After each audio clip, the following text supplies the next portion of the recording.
السلام عليكم ورحمة الله. من الفضائية الإريترية نقدم لكم نشرة الأخبار والمستهل بأهم وأبرز العناوين.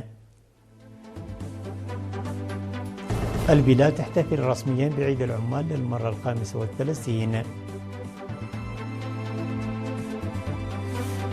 جمعية المعلمين فرع إقليم القشبركة تعقد مؤتمرها. نجاح جهود الحفاظ على الأشجار المستوطنة بمديرية حقات.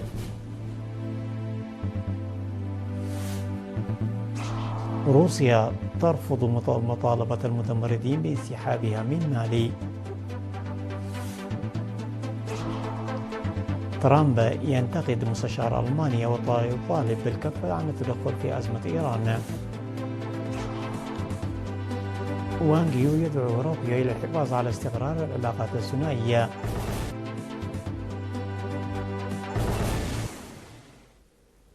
احتفلت البلاد باليوم العالمي للعمال الأول من مايو للمرة 35 تحت شعار تنظيم العمال قوة دافعة للتنمية.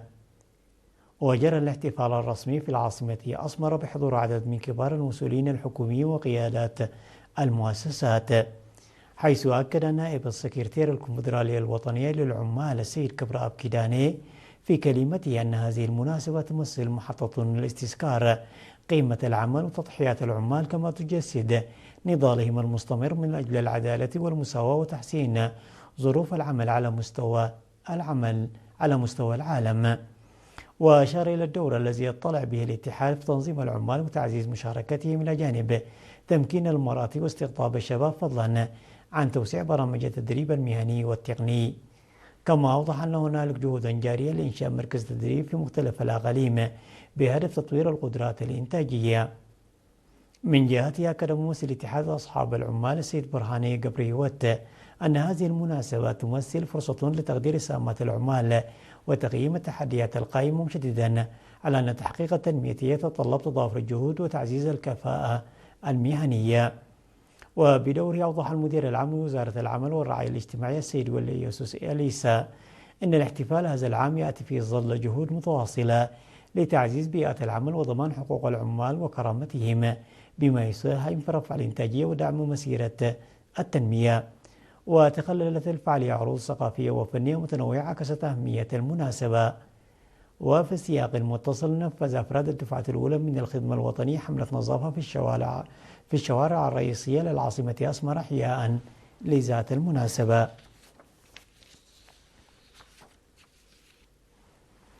تم إحياء الأول من مايو يوم العمال العالمي على مستوى إقليم جنوب البحر الأحمر في مدينة عصب تحت شعار تنظيم العمال محرك للتنمية. وفي كلمته بالمناسبة صرح السيد حسين خالد مسؤول الكونفدرالية الوطنية لعمال إريتريا فرع الإقليم بأن هذا اليوم يمثل فرصة عظيمة للعمال الإريتريين للتعبير عن أنشطتهم السياسية والاجتماعية والاقتصادية والثقافية وتأكيد حضورهم وتجديد التزامهم. وأضاف أنه يتم تنظيم دورات تدريبية ومحاضرات وندوات متنوعة، بالإضافة إلى مسابقات رياضية ومعارفية عامة في الإقليم لتعزيز قدرات العمال وكفاءتهم، مقدما شكره للجهات الحكومية والتابعة للجبهة وكذلك المؤسسات الخاصة على تعاونها. وقال السيد قبري والتسفاي مسؤول الشؤون السياسية في الجبهة الشعبية أن الأول من مايو يوم مميز إذا قدم عمال إريتريا تضحيات جسيمة لنيل الاستقلال بعد قرن من الكفاح السياسي والمسلح. وأكد السيد يوسف الساهي مسؤول فرع العمل والرعاية الاجتماعية أنه يتم بذل الجهود لضمان الإنتاجية وعلاقات عمل سليمة وزيادة الإنتاجية. وقال أنه سيتم تنظيم دورات تدريبية مساعدة بالتعاون مع الشركاء. وبهذه المناسبة ألقت اتحادات الشباب والطلاب والمرأة كلمتين داعمتين. وفي كلمته الختام قال السفير محمد سعيد مانتاي حكيم إقليم جنوب البحر الأحمر أن التنظيم هو أساس النمو والتطور، مضيفا أن المرحلة تتطلب من العمال الإريتريين رفع مستوى وعيهم الوطني والحفاظ على قيمهم وتعزيز قدرتهم على تقديم مساهمتهم. وفي اليوم نفسه افتتحت الكونفدرالية الوطنية للعمال مركزا تدريبيا للمهنيين في عصب. عقدت جمعية المعلمين فرع إقليم القشبركة مؤتمرها الثامن في مدينة أغردة يوم 25 من إبريل، تم خلال انتخاب هيئة تنفيذية جديدة لقيادة أعمال الجمعية خلال المرحلة المقبلة. وفي كلمته أوضح رئيس الفرع الأستاذ تصفى مريم أن الجمعية تعمل بشكل دوري على تنفيذ برامج تهدف إلى تطوير القدرات المهنية للمعلمين وتعزيز تماسكهم الاجتماعي، داعيا جميع الأعضاء إلى مضاعفة جهودهم في دعم أنشطة الجمعية بالارتقاء بأدائها. من جانبها أكد مسؤول الجمعية في مديرية أغردة الأستاذ عثمان عبدو أهمية توسيع برامج التدريب الموجهة للمعلمين نظرا لدورها الكبير في تحسين العملية التعليمية، مشددا في الوقت ذاته على ضرورة التزام الأعضاء بواجباتهم تجاه الجمعية. وفي ختام المؤتمر دعا مسؤول مكتب التعليم في المديرية الأستاذ تحية برهاني الهيئة التنفيذية الجديدة إلى الاطلاع بدور فاعل في تنشيط الجمعية وتعزيز سهاماتها في تطوير القطاع التعليمي. أسفرت الجهود المبذولة للحفاظ على الأشجار المستوطنة في مديرية حقات بإقليم عنسب على نتائج إيجابية لافتة بفضل التنسيق المشترك بين الشعب والإدارة الأهلية وأعضاء فرق حماية الغابات والحياة البرية. وأوضح مسؤول الغابات والحياة البرية سيد برهان النقوس أن بعض المناطق مثل شباك وعداري وأنقلي وحشيشاي كانت تعاني خلال السنوات الماضية من تدهور ملحوظ في القطاع النباتي، إلا أن حملات التوعية والتثقيف أسهمت في رفع مستوى الوعي لدى السكان، ما انعكس بشكل واضح على تحسن أوضاع هذه المناطق. وأشار إلى أن جهود الحفاظ على الأشجار المستوطنة ساهمت أيضا في عودة وانتعاش الحياة البرية، داعيا إلى تعزيز المبادرات المجتمعية خاصة في المؤسسات والأديرة لدعم عملية التشجير والحماية البيئية. كما تم تسجيل عدد من المناطق من بينها صعد أنباء وأدامرة وأشراع وعد عمر وفانا كنماذج ناجحة في مجال الحفاظ على القطاع النباتي، مع تأكيد على اتخاذ إجراءات قانونية رادعة للحد من أي ممارسات ضارة بالبيئة. من جهتهم أكد المواطنون أن العمل المشترك في حماية الأشجار والحياة البرية بدأ يعيد التوازن البيئي إلى مناطقهم، مشددين على استمراره في دعم هذه الجهود.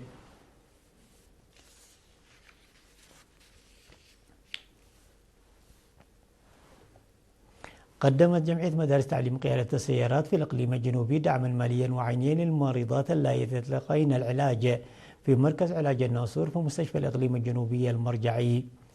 وخلال الفعالية التي أقيمت في 30 من إبريل تم توزيع تبرعات مالية قدمها أعضاء الجمعية على المريضات.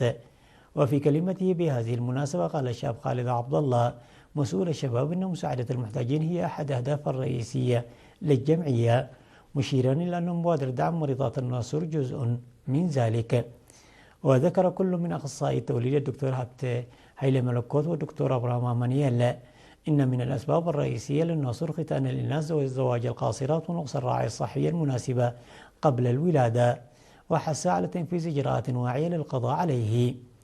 وتأسست جمعية مدارس تعليم القيادة في الإقليم الجنوبي في العام 2019 وتضم 21 عضوا ينشطون في مديريات مندفرة وعد قيع ودكة محرة وسنعفة ودباروا وسجنيتي وعد خالة.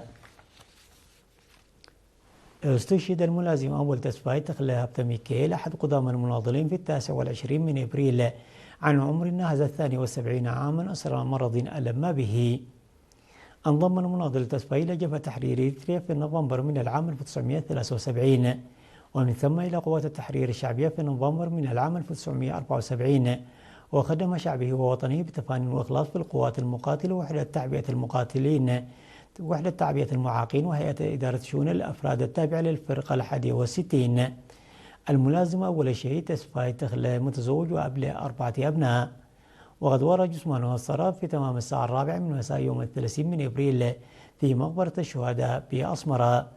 وتعرب وزارة الدفاع عن عميق حزنها لاستشهاد المناضل المخضرم والملازم أول تسفاي تخلى تتقدم بخالص التعازي إلى عائلته ورفقائه. الأخبار العالمية بعد فاصل قصير.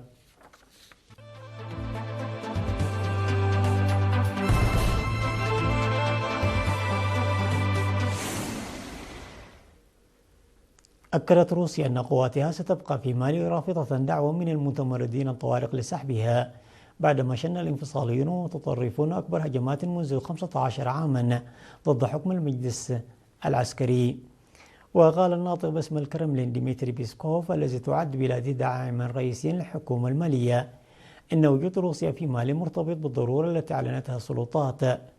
وكانت وحدة فيلاق أفريقيا شبه العسكرية التابعة لموسكو قد انسحبت نهاية الأسبوع الماضي من بلدة رئيسية في شمال البلاد في عقب هجمات للمتمردين الطوارق استهدفت أيضا العاصمة باماكو وأسفرت عن مقتل وزير الدفاع. وقد قطع المجلس العسكري الحاكم في مالي على قرار نظيره في النيجر وبوركينا فاسو العلاقات مع القوى الاستعمارية السابقة فرنسا، متجها نحو تعزيز التقارب السياسي والعسكري مع موسكو.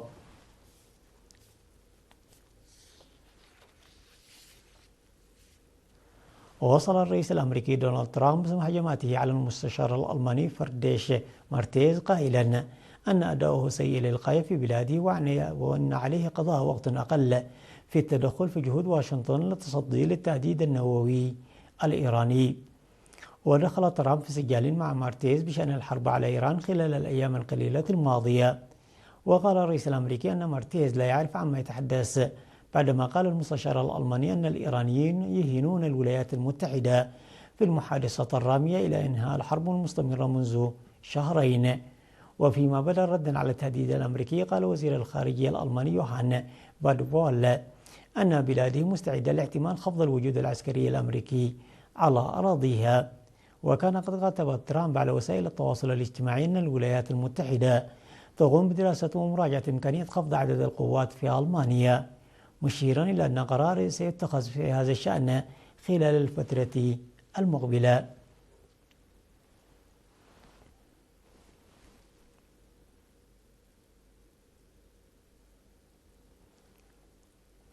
دعا وزير الخارجية الصيني وانغ يي الولايات المتحدة للحفاظ على الاستقرار العلاقات الثنائية، وذلك خلال مكالمة هاتفية مع نظيره الأمريكي مارك رابيو وفق ما أفادت بكين. وأورد بيان أصدرته وزارة الخارجية الصينية أن وانغ أبلغ رابيو أيضا خلال المكالمة التي جاءت قبل أسبوعين من زيارة مرتقبة للرئيس دونالد ترامب إلى الصين أن قضية تايوان تعد أكبر عامل خطر في العلاقات بين البلدين. وأكد وانغ يي لرابيو أنه يتعين على الجانبين الحفاظ على الاستقرار الذي تحقق بصعوبة والتحضير للقاءات رفيعة المستوى وتوسيع مجالات التعاون وإبقاء نقاط الخلاف تحت السيطرة. وحض وزير الخارجية الصيني على العمل لإقامة علاقات استراتيجية وبناء ومستقرة تقوم على الاحترام المتبادل والتعايش السلمي والتعاون المثمر للجميع.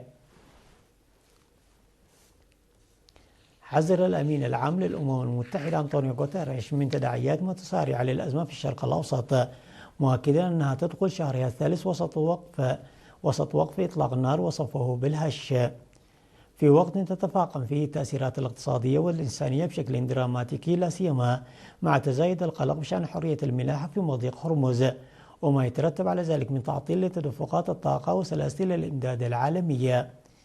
وأوضح غوتيريش في خلال مؤتمر صحفي أن القيود المفروضة على الملاحة تعيق نقل النفط والغاز والأسمدة وسلع أساسية أخرى، ما يؤدي إلى اضطرابات بالتصنيع وسوق الغذاء ويضع الاقتصاد العالمي تحت ضغط متزايد، محذرا من أن البشرية تدفع الثمن الأكبر لكل صراع رغم تحقيق بعض الأطراف أرباحا كبيرة مع آثار سلبية مرشحة للاستمرار لسنوات.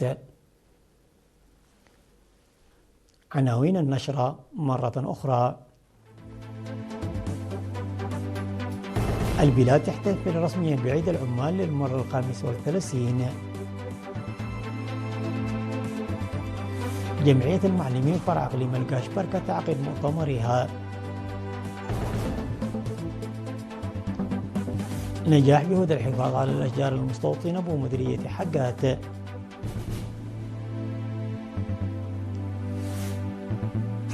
روسيا ترفض مطالبة المتمردين بانسحابها من مالي.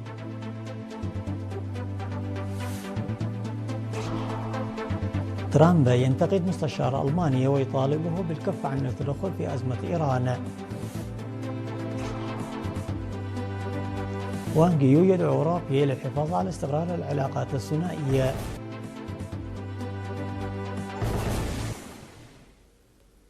وصلنا إلى ختام النشرة التي قدمناها لكم من الفضائية الإريترية، وإلى اللقاء.